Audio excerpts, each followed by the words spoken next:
In today's episode of Locked On Pistons podcast, we are joined by River Brown, 1/4 of the PickASide podcast. We're going to be talking about Cade Cunningham's status, the Pistons offseason, and their future in today's episode of the Locked On Pistons podcast.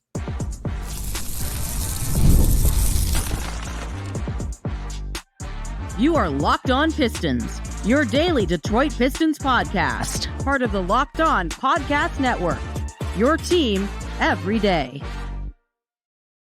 What's the deal? Welcome back to another episode of the Locked On Pistons podcast. Per usual, I'm your host, Kuka Hill. You can find me over on Twitter at Kuka Hill. I want to thank you guys for making Locked On Pistons your first listen of every single day. We're free and available on all your podcast platforms. If you haven't already, head to the YouTube channel at Locked On Pistons. Hit that subscribe button or leave us a 5-star review on whatever podcast platform you're listening to this on. That's another great way to support the podcast. And today's episode is brought to you by FanDuel.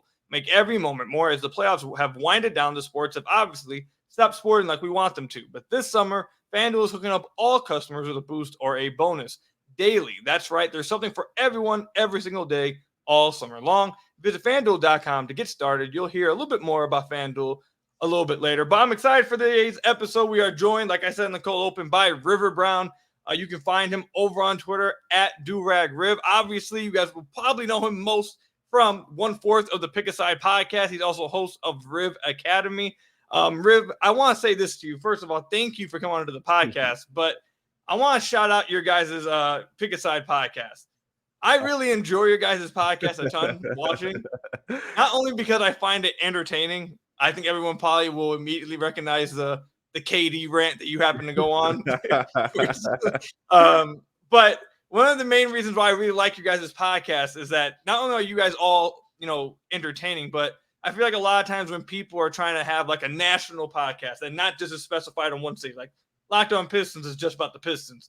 When people try to talk about nationally and just everything sports, I feel like oftentimes it feels like they don't really know what they're talking about and they fall flat on their heads. I really do feel like when I watch you guys that even if I disagree, you guys do know what you're talking about. You guys do your research. You guys understand the importance that comes with talking nationally. So I wanted to get you on the podcast, but I wanted to shout you guys out. I really do enjoy your guys' podcast. No, I appreciate that. And unfortunately, I wish my defining moment wasn't the KD stuff, because I know he's, everybody loves him and stuff like that. But yeah, no, I just love the chemistry we have. We all have and it's good that we do a worldwide podcast to where we talk about every team and we have our agendas. Like the Pistons are one of my agendas. For Drew, it's like the Hornets. They're one of his agendas. We all have our specific agendas here and there.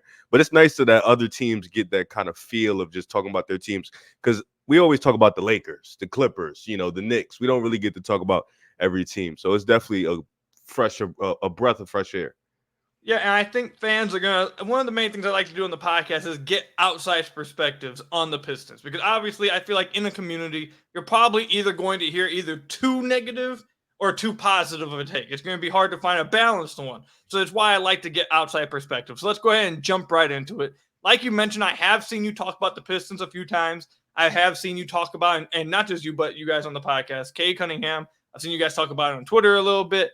So I'm interested to talk about Cade. So give the listeners just a quick, before we really dive into your thoughts on Cade, just what do you think of, like I said, we'll dive further, but what's your quick thoughts on Cade Cunningham as a player right now?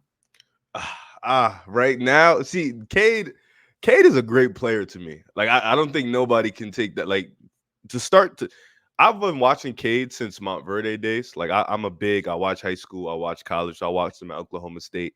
Him coming in as a rookie, he was dealing with some injuries, played great towards the back end of the year. And then the second year, he kind of missed after those 10, 11 games, which he wasn't playing good in. He kind of missed the whole year. So he kind of missed that second year of just getting better, improving like his other classmates was able to do. I think this year that he just had showed that he's the real deal, showed that he is, the total package. He may not have been his greatest in terms of efficiency, but him and Boncaro were sharing the same type of efficiency. And I think what Cade was doing in the pick and roll, Cade was doing in the mid-range, Cade was just doing with the lack of spacing and the lack of just team construction and good coaching really showed that his game can really be one of those 10, 15 best players in the world if he, gets in the right situation, if he continues to improve his game. And what people fail to remember is he was dealing with a foot injury.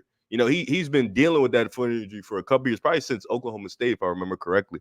So for me, Cade, he's like one of the 13 best point guards in the league. I definitely believe he could be top 5 at the end of his career. I definitely think in his prime he could be top 3. He's 6'7", 6'6", has the mid-range, has the pick and roll game, pretty great passer. His situation doesn't help how people view him, but if you watch Detroit, you watch the way he plays. I think for me, he's a total package.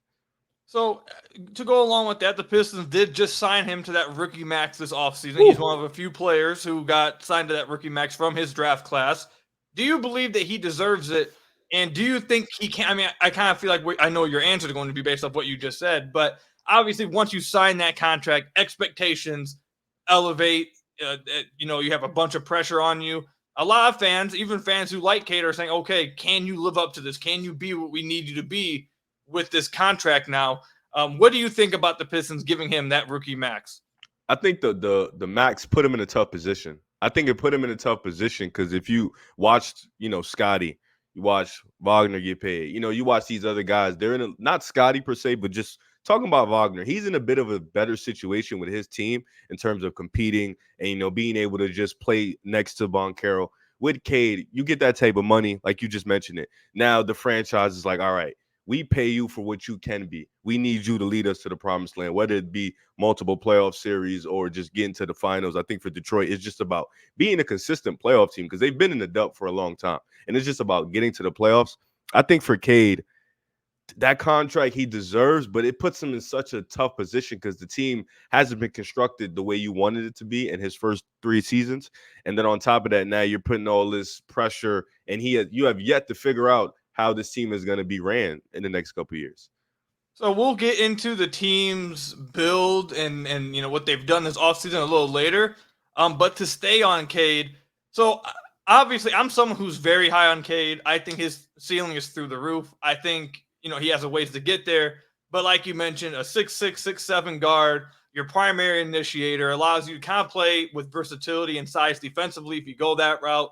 He's a really good passer. He's a 3-level scorer. His three-point shooting started to look a little bit more like it did at Oklahoma State this past season, especially pull-up threes, self-creation, his mid-range pull-up, free throw shooting. He needs to draw more free throws. But I think he just has the package of someone, if he continues to develop, that there really should be no holes in this game in any facet.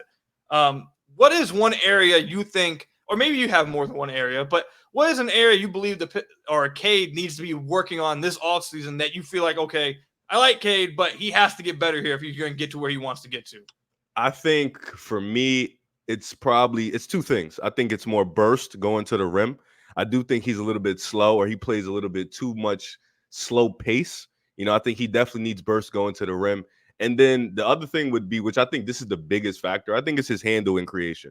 I think he's going ISO, he has a bit of a better defender than average. You can see the handle be a little shaky or him not having too many tools in the box.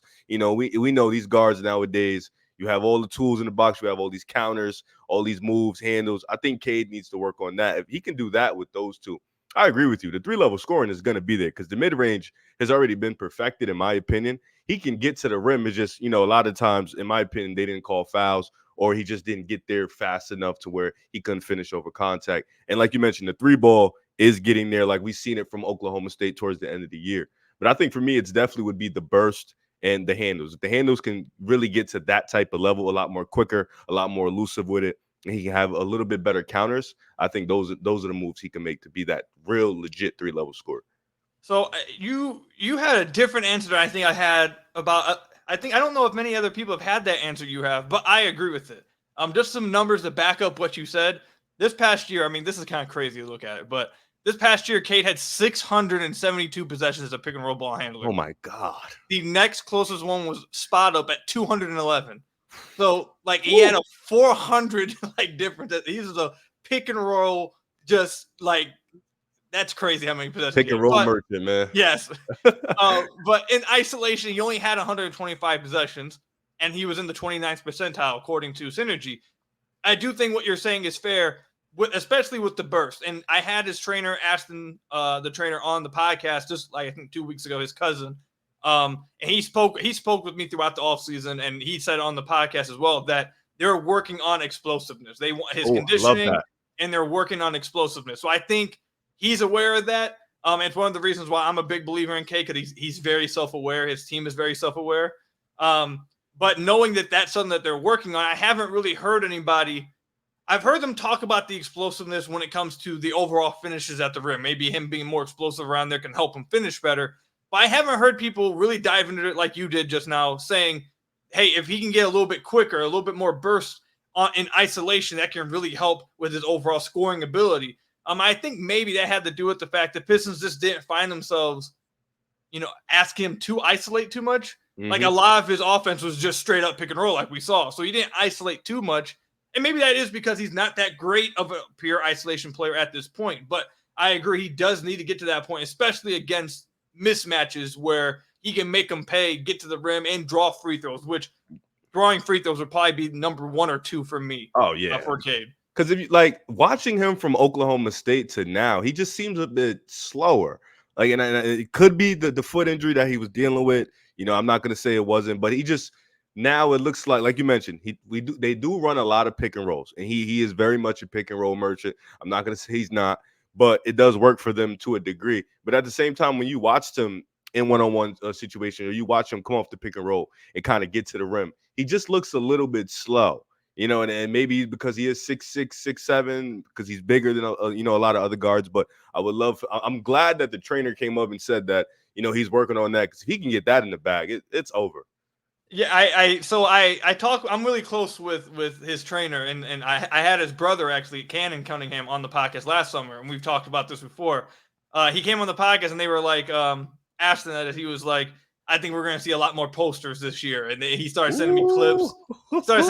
Of him back in high school when he had that 360 or that in between the legs finish and stuff. He doesn't do that no more. That's what I told him. I was like, we don't be seeing that. You're saying we're going to see more of that? He's like, yeah, we're working on that. You're going to see that more. He's going to get a little bit more explosive this year. I remember the dunk he had in AAU where I forgot who he dunked on.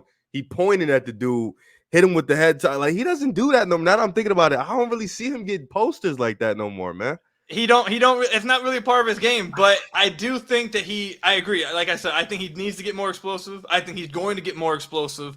And I do wonder, and then we can move on before we run too long to the Pistons offseason, but I do wonder just how much of it is, because his conditioning did have some questions this past year, especially late in games. It felt like he waned down a little bit. I wonder how much of it is just him playing at a pace and not knowing when to speed up his pace, because he does like to just overall play slow, kind of like Luka. And how much of it is just him lacking the explosiveness in general. Because I do think sometimes he doesn't speed himself up at times when he should. So I wonder how much of that is just a balance. But I do overall agree, yes, that the explosion needs to be improved. Do you think that was more just that Detroit was running him at a Luka-like pace and he's like a year 3 player? I think this past year they were running him a lot more as a Luka type player, especially as the season went on, because it seemed to be, at least some fans will say you should have played Ivy more and gave him more reps, which, okay, yeah, you need to play more than Killian, obviously. But, yeah, duh. But I do think that they were, as the season went on, it became clear that they were like, listen, Cade's going to be our only chance at winning games. We need the ball in his hands. He's going to create for everybody. And it just became, as the season went on, more of heliocentric Cade as the season went on. So I think that, it got more and more extreme, especially during the losing streak. It started to become really extreme. There was some moments in that losing streak, man. We know he had it, man. It was tough, man. It was tough. But, you remember the Cade game where they I think it was against Brooklyn, where he had the face after he had 40. Oh, trust me, you should. There was a lot of faces Cade made during the end of that. It was getting rough. It was getting bad. But coming up, we'll talk about the Pistons offseason, the moves they've made, and the team construction coming up right after this. This episode is brought to you by BetterHelp. Give online therapy a try at BetterHelp.com/LockedOnNBA and get on your way to being your best self. When your schedule is packed with kids' activities or big work projects and more, it's easy to let your priorities slip. Even when we know what makes us happy, it's hard to make time for it all the time. But when you feel like you have no time for yourself, non-negotiables like therapy are more important than ever. Everyone's dealing with something in life, whether it's something big or something small, or if you have multiple small things piling up that eventually turns into one big thing. It's nothing wrong with having someone to talk to, and a lot of us need to talk to somebody. And if you're thinking of starting therapy, give BetterHelp a try. It's entirely online, designed to be convenient, flexible, and suited to your schedule. Just fill out a brief questionnaire to get matched with a licensed therapist. Switch therapists at any time for no additional charge, just like that. You can never skip a therapy day with BetterHelp. Visit BetterHelp.com/LockedOnNBA today to get 10% off your first month. That's BetterHelp, HELP.com/LockedOnNBA to get 10% off your first month with BetterHelp. So I want to thank you guys again for making Locked On Pistons your first listen of every single day. We're free to available on all your podcast platforms. If you haven't already, head to the YouTube channel at Locked On Pistons. Hit that subscribe button or leave us a 5-star review on whatever podcast platform you're listening to this on. That's another great way to support the podcast. All right, so to shift a little bit away from Cade, I'm sure he'll get brought up. Obviously, it's the most important part of the team. But to move into a different direction, the Pistons offseason. So this past year, the Pistons I think they had the most cap space, either first or second. I know they had like $65 million. I'm pretty sure it was first. Mm-hmm. They had a lot of cap space to be able to do all kinds of moves. Just like the previous offseason, they had a lot of cap space. But didn't really do anything with it last offseason. This offseason, after the season they had, they fired Troy Weaver. They fired Monty Williams. They bring in Trajan Langdon. They bring in JB Bickerstaff. They draft Ron Holland. And then I wouldn't say they did nothing with the cap space, but they didn't really do anything crazy. They didn't do any huge moves. They got Tobias Harris, who cool. I feel like go ahead. He's cool. Yeah, Tobias, we've known, I feel like us in the community have known that he was coming to Detroit since like December. Like it had been reported since December that he wanted to come back to Detroit. He has family ties here. He met his wife here. He has family here. So everyone kind of knew that he was coming back. Outside of that, they did acquire Malik Beasley. They did acquire THJ in a trade for Quinn Grimes, which I'm still not a fan of that trade, but they did get THJ. They got Malik Beasley. They re-signed Simone Fontecchio. But even then, I wouldn't say this offseason was some big splash offseason. What did you think about the moves the Pistons made? I'm just confused. Well, first off, I think the coaching hire was probably the best move of the offseason because I don't think JB Bickerstaff should have got fired. I think he did what he can in Cleveland. Like, you lost to Boston. This year they were dealing with a bunch of injuries and you did what you can, and I think him coming to Detroit, it'll help the defense for sure. I think he's one of the best defensive coaches in the league. You address one thing, you address shooting. Malik Beasley can shoot the 3-ball. Tobias Harris can shoot the 3-ball. Fontecchio, I don't even know how to say his last name. Fontecchio. Yeah, Fontecchio. He was a good role player for them last year, so I understand keeping him, keeping the continuity there. I just feel like this team is still going to be Cade-centric. And that's not what you want to continue to improve. I don't know how JB Bickerstaff is going to put Asar, Cade, and Ivy in the best position to succeed. Jalen Duren, I think he'll help. I think that's going to be his bread and butter right there. Ron Holland, you drafted him, but does he really fit with Cade? I understand you went best available talent, and I'm a big believer in Ron Holland. I just don't know if I'm a big believer in Detroit, So I think the offseason was it was pretty confusing because I understand Tobias. I understand Malik Beasley. I didn't understand going to get Tim Hardaway Jr. Why not just give Quentin Grimes another year? He was dealing with a bunch of injuries last year. He's really young. Why not just give him the chance to kind of prove himself? So Detroit just kind of, it was a weird offseason. I feel like they could have done a bit of a better job, but they did address the shooting. They did get a new coach. I thought Monty, you had to overpay him to even get him to Detroit, because his wife was dealing with cancer. He kind of wanted to take a break from coaching. So the fact that he even still came was a testament to him, and then he got fired. He probably wanted to get fired anyway. So, new direction. And then Troy Weaver has just not been good. So new direction, new vibe there. I don't know. I'm a little disappointed in the Pistons offseason. You had that much money and you ended up with Tim Hardaway Jr., who basically shouldn't have been in Dallas Mavericks rotations. Tobias Harris, who's coming off probably his worst playoff series ever, and Malik Beasley. So I feel okay about it, but I feel like they could have done better. I think that's the overall feeling in the community right now. I was just talking about it in the last episode. I don't think it was a terrible offseason because, like you said, you did address spacing. But it wasn't anything fantastic. It wasn't anything great they did. It was an okay offseason. It was okay. I get what you're doing. I get that you're adding shooting, but it's nothing crazy.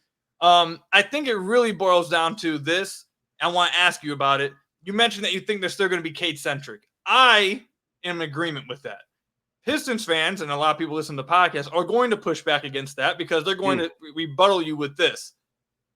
So basically it boils down to this question I'm going to ask you. Do you believe in the Pistons young core that they can fit together?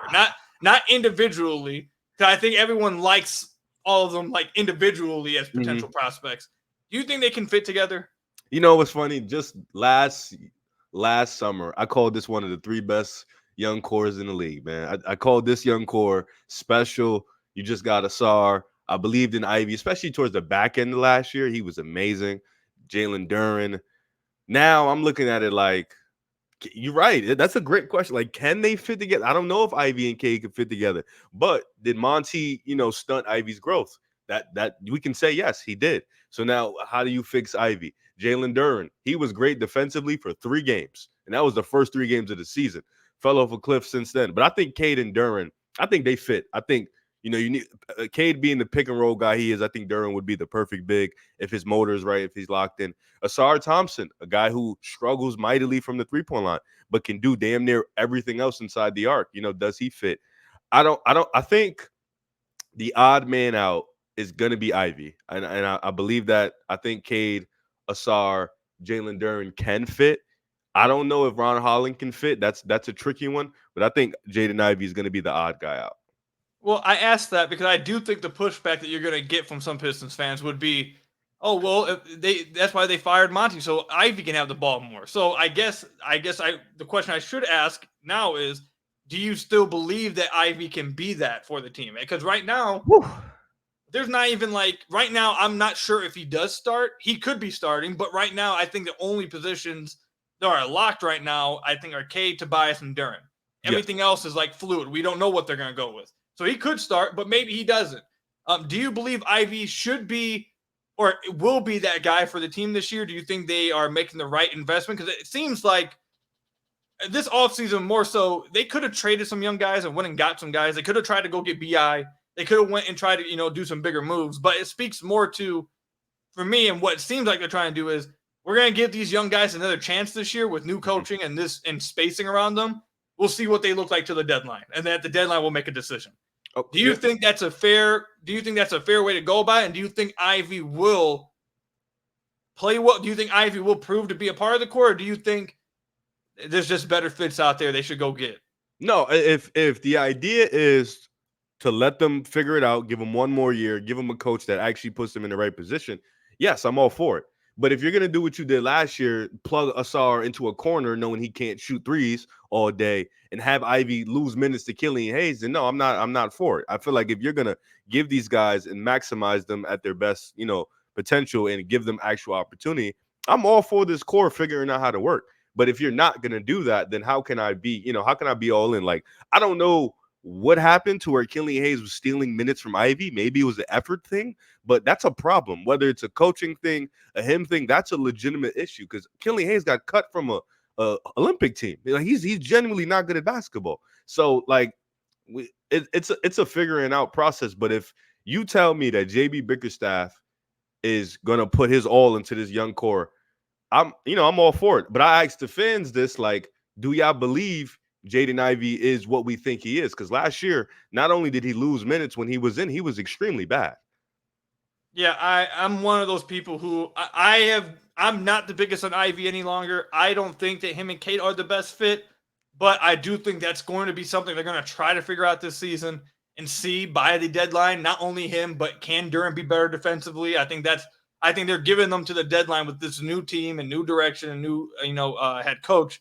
And let's see how it looks by the deadline. I think that's overall what they're trying to do. I don't know if it's going to work. I truly don't. And I know Pistons fans we talked about this in the last episode, and we'll talk about this in the final segment real quickly soon. But a lot of fans want to see some big jump. And I'm just, without internal improvement amongst the young guys, I think it's just going to be tough because they didn't make any crazy big moves. You're going to be betting on these young guys. So it's going to be interesting. I think a lot of fans are cautiously optimistic at this point. But I know that a majority of the fan base really does believe just simply playing Ivy more will unlock everything. And we'll see. We'll see if it happens. And if he improves. I mean, we'll see. I want to say this before we move on, just to echo your point. I don't believe they should put. I'm huge on us. I love Asar. I think Asar can Me be great. too. Yes. I think he needs to have secondary playmaking reps because he showed that OTE. I feel like if you draft him, it's because you believe he has that in his game. You don't draft him to do, like you said, go stay in a corner. It's not going to work. So my question, I'm really interested to see this offseason or this upcoming season. Then we can talk about the expectations. Can you play Cade? Who is more of a priority to get secondary reps? Is it Ivy or Asar? Like, are you getting Asar these secondary playmaking reps? Do you want to start Asar next to Cade? Have that versatility defensively when no one's shorter than Cade. Everyone it has size. You can switch across the board with, let's say, Cade, Asar, Fontecchio, Tobias, and Duren.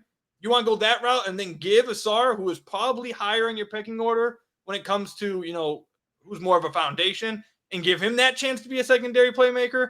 Or do you want to give Ivy that another chance with the new head coach? Can you bring Asar off the bench and then run Ivy, Cade, Fontecchio, Tobias, and like, is that what you want? Like, that's what I'm interested to see, who they're going to prioritize more getting those reps. Because I don't think you can just have both of them getting the most possible. One of them, I think, will be prioritized more than the other. I'm interested to see who that will be, though. I'll throw in a monkey wrench. What if they prioritize Ron Holland as in second option role? Then what? What are we going to do with Asar, and what are we going to do with Jaden Ivey? Like, now it's all fuzzy, and now we don't know who's going to do what. Like, so confusing, man. I don't understand. Yeah, it's going to be – I think the first few months of the season will be very interesting. We'll see, like, especially with JB. I don't think JB Bickerstaff is the most offensive-minded guy out there. No. So I'm interested to see how they're going to make this work, what they're going to – or not make it work. Let's see what they decide to do offensively. So, but coming up, expectations for this season, and also what answers some questions that you guys sent in for Riv to answer, coming right up. I love sports. I've loved them my whole life. I've played them my whole life. I love them so much that I never really want them to stop. But as the playoffs have winded down, we obviously have gotten fewer games. And the sports aren't sportsing like I want them to. But with FanDuel, they let me keep the sports going whenever I want. All I have to do is open the app and dream up any bets anytime I'm in the mood. And this summer, FanDuel is hooking up all our customers with a boost or a bonus daily. That's right. There's something for everyone every single day all summer long. So head over to FanDuel.com and start making the most out of your summer. I've told you guys this many times. A few years ago when betting became legal in Michigan, I didn't know where to go. I didn't know anything about it. Didn't know what to try out. I went to FanDuel. I have not turned back since. It's super easy to use, super self-explanatory, and most importantly, super fun to use. So again, head over to FanDuel.com and start making the most out of your summer with FanDuel, the official sports betting partner of Major League Baseball. So I want to thank you guys again for making Locked On Pistons your first listen of every single day. We are free and available on all your podcast platforms. If you haven't already, hit that subscribe button to the YouTube channel or leave us a 5-star review on whatever podcast platform you're listening to this on. That's another great way to support the podcast. Before we move on, I do want to say once again, thank you, River, for coming on the podcast, man. This is super dope. Again, you guys can follow him over on Twitter at DuragRiv. Again, 1/4 of the PickASide podcast. I know you guys had to have seen that podcast, whether it be on Twitter or TikTok or YouTube. You guys have seen his podcast, so definitely go check it out if you have not already. It's a super dope podcast with him and his boys. But, okay, let's get into the expectations for this team this upcoming year. Oh, God. So, like I said earlier, the fans want to see a jump. What's a jump? How many wins did they have last season? So, they had 14 wins. Okay, all right. This is a better way to say it. They lost 68 games. Jesus Christ. Okay, all right. I get it. So they lost 68 games. They were the worst team in the league. They had the worst season in Pistons history. Like, by far, it was rough. So obviously expecting them to be better is like a gimme. Like, they're going to be better than 14 wins. They can't be that bad. And they did replace, like, non-rotation players, non-NBA players with at least NBA rotation players. And, like, maybe not for contenders, but at least, like, NBA players. Like Malik Beasley is an NBA player. THA is an NBA player.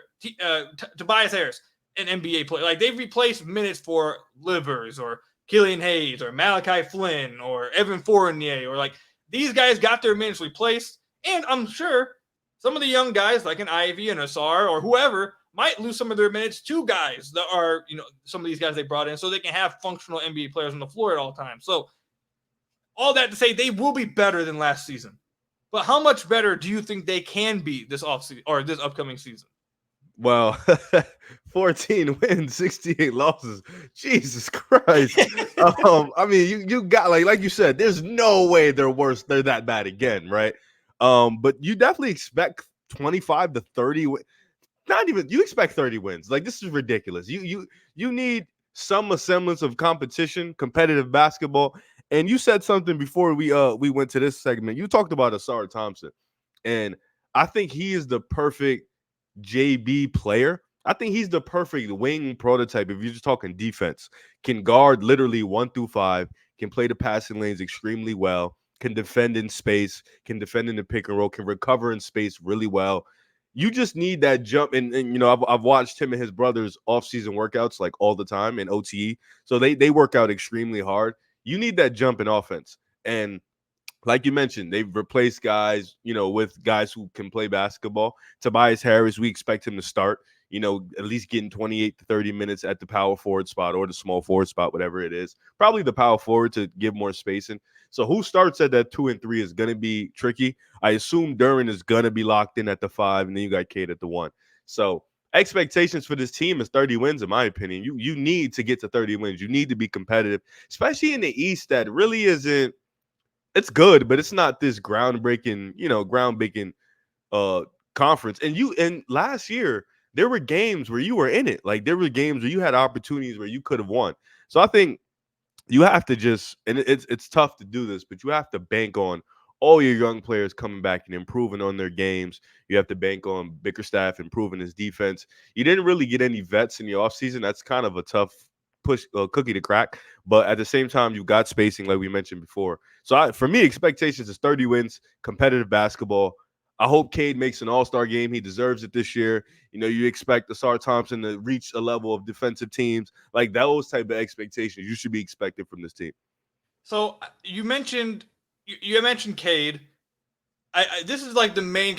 Even today, I was getting into an argument on Twitter with some fans. Not an argument. We were just talking. I should say. Cade signed that max contract, the rookie max. Once that happens, now people want to see you win some games. Yep. What do you think is fair expectations to say? Because a lot of fans will tell you and will say to me, we paid him this money. We like Cade, but if he's going to be worth this money, he needs to win us some games. We can't be losing 60 games. I get it. So how many games do you think the Pistons need to win this year for Cade, for them to be able, or for Cade to be able to say, or for the team to be able to say, for fans to be able to say, like, okay, Cade did what he could this season? What's the baseline you think?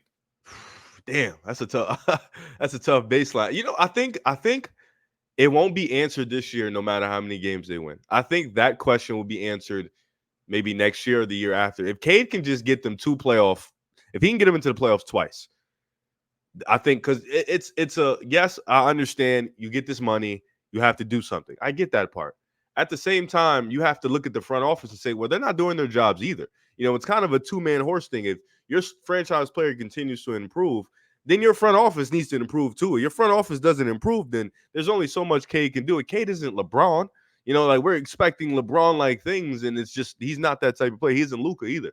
So I think if to answer the question, I think him hunting, like if he's in the play-in, like if they're hovering around 10-11 all year, and like at the end of the year, they're like 4 games out and they miss out, like in the first week of April, I think people will be like, all right, we got a guy. You know, we just make a little bit more improvements around the margins. Next year, we'll be in the playoffs. So I completely agree with that. I think the main goal for me, I can't put exact wins on it because, like you mentioned, like I just don't know.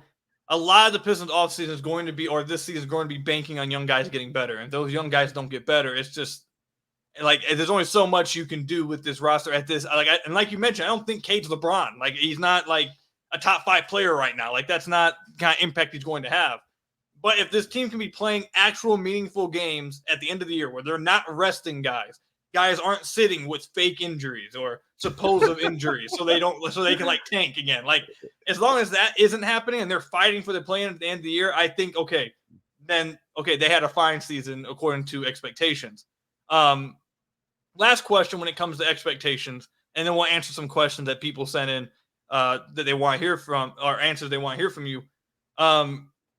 For the rest of the young crew, Asar, Ivy, Duren, What expectations do you think fans, and not even just Pistons fans, but just NBA fans that happen to tune in, that happen, maybe they're Asar fans or Ivy fans, Darren fans, what do you think should be expectations for them this upcoming year?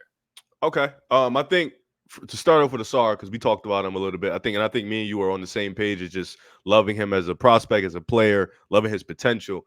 For me, I think defensive team this year. I think he has all the tools to make it.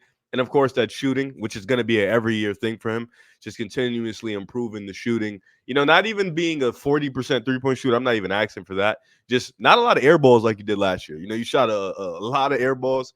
You shot a pretty bad percentage.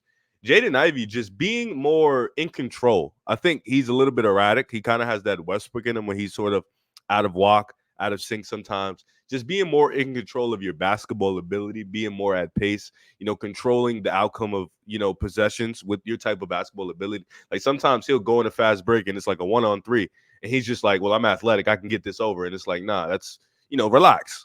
See what you have. Think 2-3 plays ahead. This isn't what the team needs. For Jalen Duren, it's just being more of a physical presence down low defensively on a consistent game-by-game basis. I think Jalen Duren, even NBA players were calling him Dwight Howard, baby Dwight. NBA players understand his potential, and I think to a degree, fans understand his potential. But it's, not the same as DeAndre Ayton, but the same as in terms of motor, consistency on a game-by-game basis. And then Ron Holland, he's a tricky one. I think for him is just Ron is tricky. I would say for Ron, just fit more into an offense. Just being able to, adapt to being a role player at times and adapt to being a go-to scorer. Because I don't think in this situation he's going to be able to show all his tools. I think he'll be more in the spot up or just, at times getting the isolation work. But just adapting to a role player spot just for right now and then improve on the other stuff, I think that'd be for him. So that'd be essentially all the important young guys. Yeah, if Ron Holland could crack the rotation, I think that will just be a win for him. Yes. Yeah, I think it's going to be hard for him, at least right now. For now, maybe they play him anyways because they've played all their recent top picks. All of them played instantly, going all the way back to Killian Hayes' draft. They all played immediately. So maybe they play him still, but just right now, I think his minutes are crowded right now. So if he's able to just crack the rotation, I think that would be a big win. I think he's the 10th guy off the bench, 10th or 9th. If he's able to do that, I think that's just a win for him and just sustain that spot in the rotation. I think that he's a very young prospect, very young, and he has a lot to work on. So if he's able to do that, I think that's a big win for him. All right, so let's get into some of these questions before we wrap up and let you out of here. So I sent out a tweet and said that we were going to be recording with you to ask any questions that they wanted to ask you while you were here. So here's a few, and we'll try to be a little quicker with here because I don't want to keep you forever. So this one's from Overthinker, says, rate the ceiling of the 5 to 7 guys. I would say the team, but that would take quite a while. Not sure what you think will happen, but if it plays out perfectly, said, what's the order of the ceilings of the young guys? So I'm assuming the 5 guys we just talked about. Yes. So ceiling, I'd go Cade 1, Asar 2, Ron Holland 3, Duren 4. Is Duren or Duran? I don't know. Duren. Okay, so Duren 4, and then Ivy 5. That would be the ceilings. So I just did this the last episode, and me and you have identical thoughts on specific players. The one player that we're switched on is Holland, and I had Holland lower, you had Holland higher, but me and you had the same order with Duren and Ivy. Okay, so you had Duren at 3. Yes. Okay, Holland at 4. Okay, I'm with that. I will say this, Holland, I don't have as much on Holland. I did not watch him a lot in the G League, and I don't know a lot about him as a prospect. So that comes from that a little bit more. So he can change that this season. I know he has a high potential, high ceiling. But I will come out and say I'm not the most knowledgeable on his time with G League outside. I think I watched like 4 or 5 games around the draft. Or after they drafted him, I watched like maybe 4 or 5 games in the G League. Yeah, it was hard to watch those teams. I'm not. The G League. I don't know how people watch the G League. It's it's rough. All right, next question is, okay, this one was kind of crazy. They asked you to predict the 2028 whole Olympic team. That's crazy. That's just 2028. That's funny. I could do it. They basically want to know, do you think Cade would make it? Do you think Cade has a chance at making the 2028? Okay, see, that's a better question than predicting the whole roster. Damn, 2028. I'm gonna go out on a limb here and say 2028. How old is he right now? 23. He's 23? Yep, 22, 23. I would say he makes the 2032 team. Not the 2028 team. I think he'll make more in the 2032 team. Because I don't even think like it's 2028, 4 years, 3 years, honestly. He didn't even make an all-star team this year. He really should have made an all-star team, in my opinion. So it's gonna take some time. He's 22 years old. Oh, yeah. Yeah. He does have a relationship with Team USA, so I think that plays into it. He did cook them last summer. What was that? Last 2 summers ago? Last summer? Last summer is where he went out there and cooked them. He did cook them. If the team can just get better, man, if the team can just get better and he gets more respect league wide, I think he betters his chances. Because like you mentioned, he had like similar stats, like basically down every category as Paolo, except Paolo had a good team around him, so they were able to, like, people cared about it. I respect it. It's an agenda pushing. I get it. Right. But Paolo's good. Let me just make that. Paolo's really good too. I'm not saying he isn't. I'm just saying Cade also is really good. I don't want to freak out. But all right. So next question: who out of the young core would be the best fit next to Cade at their highest level? For me, it's Duren. Just because of the way Cade plays his offense, loves to pick and roll, loves to throw the little sneaky lob inside the paint. You know, he likes to throw the little sneaky bounce passes when he gets to the rim. And like I said, he just loves the pick and roll. When you love the pick and roll, you kind of need that big man that can roll really well, you know, can set screens really well. So for me, it would be Duren. All right, next question is, do you have faith in Jalen Duren being a starting level big man this year? Well, he's a starting level big man. Damn. I have faith. I think Duren can be an all-star, like legitimately an all-star. I just think it really comes down to motor. I think like this is going to be the year. And, you know, he was dealing with some injuries last year, so maybe that could have been that too. But I think this is the year he really locks in. You know, I think he gets back into – because I saw this post that has Shet. I know you probably seen it. Has Shet, Sengun, and Duren, and people were flaming Duren. But I feel like, am I crazy for thinking Duren has the talent to be in that conversation? Like, maybe I am, but I think he can be. He has a lot of talent, and he can be an all-star for sure. Like, his talent and improvement he made offensively is through the roof. Like, I think his offensive, like, potential offensive game is crazy. It just comes down to defense. If he can become a good defensive center, that unlocks everything for him. I think outside of that, I don't have questions outside of literally anything else but his defense. Like, everything else I believe in. So if he improves defensively, I think that's a conversation eventually. But I think that's where the holdup is. So we'll see how he does this year. And the last one, because we have a few other ones, but I don't want to keep you much longer. So we'll ask one more. This one's from Big Dog. He said, how many games do you think they have to win this year for Cade to be considered a franchise player? You kind of answered this earlier, but if you want to elaborate a little bit here, you can go ahead. To be a franchise player, just answering the question, I'd say I won't give a specific game, but I'll say they have to make the play-in. Do you think they can? Do you think it's realistic they can do it? I mean, if you look at the bottom, what's the teams? Show me the teams, man. So you got Chicago that was 9th. Ooh. Atlanta that was 10th. Then you got Brooklyn, Toronto, Charlotte, and Washington. So am I crazy? I think like is it crazy? Like Charlotte, I think is going to be better than expected. I do think that. I agree. I think Brooklyn's going to suck. They want to though. Toronto, Chicago is going to suck. They want to suck also. So it's really Charlotte, Detroit, like in Atlanta. You know, Atlanta has Trae Young, so I guess you pick Trae Young 10 times out of 10. I respect that. I don't think it's crazy to say they should be pushing for a playing spot, given the teams you just named me. I agree with that. I just don't know if they're going to be able to pull it off. I get you. Like you said, Washington's going to be bad. Charlotte, I think, is going to be actually pretty good. I agree with you. I was saying that earlier on Twitter. What was Chicago's record when they were 9th seed? Chicago, 39 wins. Oh, brother, they should be like a 33 win play-in team. And that's literally why I was going. I think they can win around their ceiling. I think could be around 33 wins if things go right and Cade takes that step. I think they can be better than Washington. Brooklyn's going to be bad. Chicago, I think, is going to be bad. And then it really just comes. I think they should be aiming to be like the same tier as Toronto. Like with Scotty in Toronto and what they've done, I think you should want to aim, even though I think Toronto probably has a better support system still. I really like RJ Barrett and Quickly. But they should be in that same tier fighting for the last play-in spot, I think. That would be the goal. So if they do it, that'd be great. But we'll wrap up the podcast there. River, thank you for coming on, man. I really appreciate it, dude. This was a lot of fun. I think everyone's going to love this one. You guys can follow him over on Twitter at DuragRiv. Like I said, make sure you guys check out his podcast. He's a host of Riv Academy and also obviously 1/4 of PickASide podcast. Again, thank you for coming on the podcast.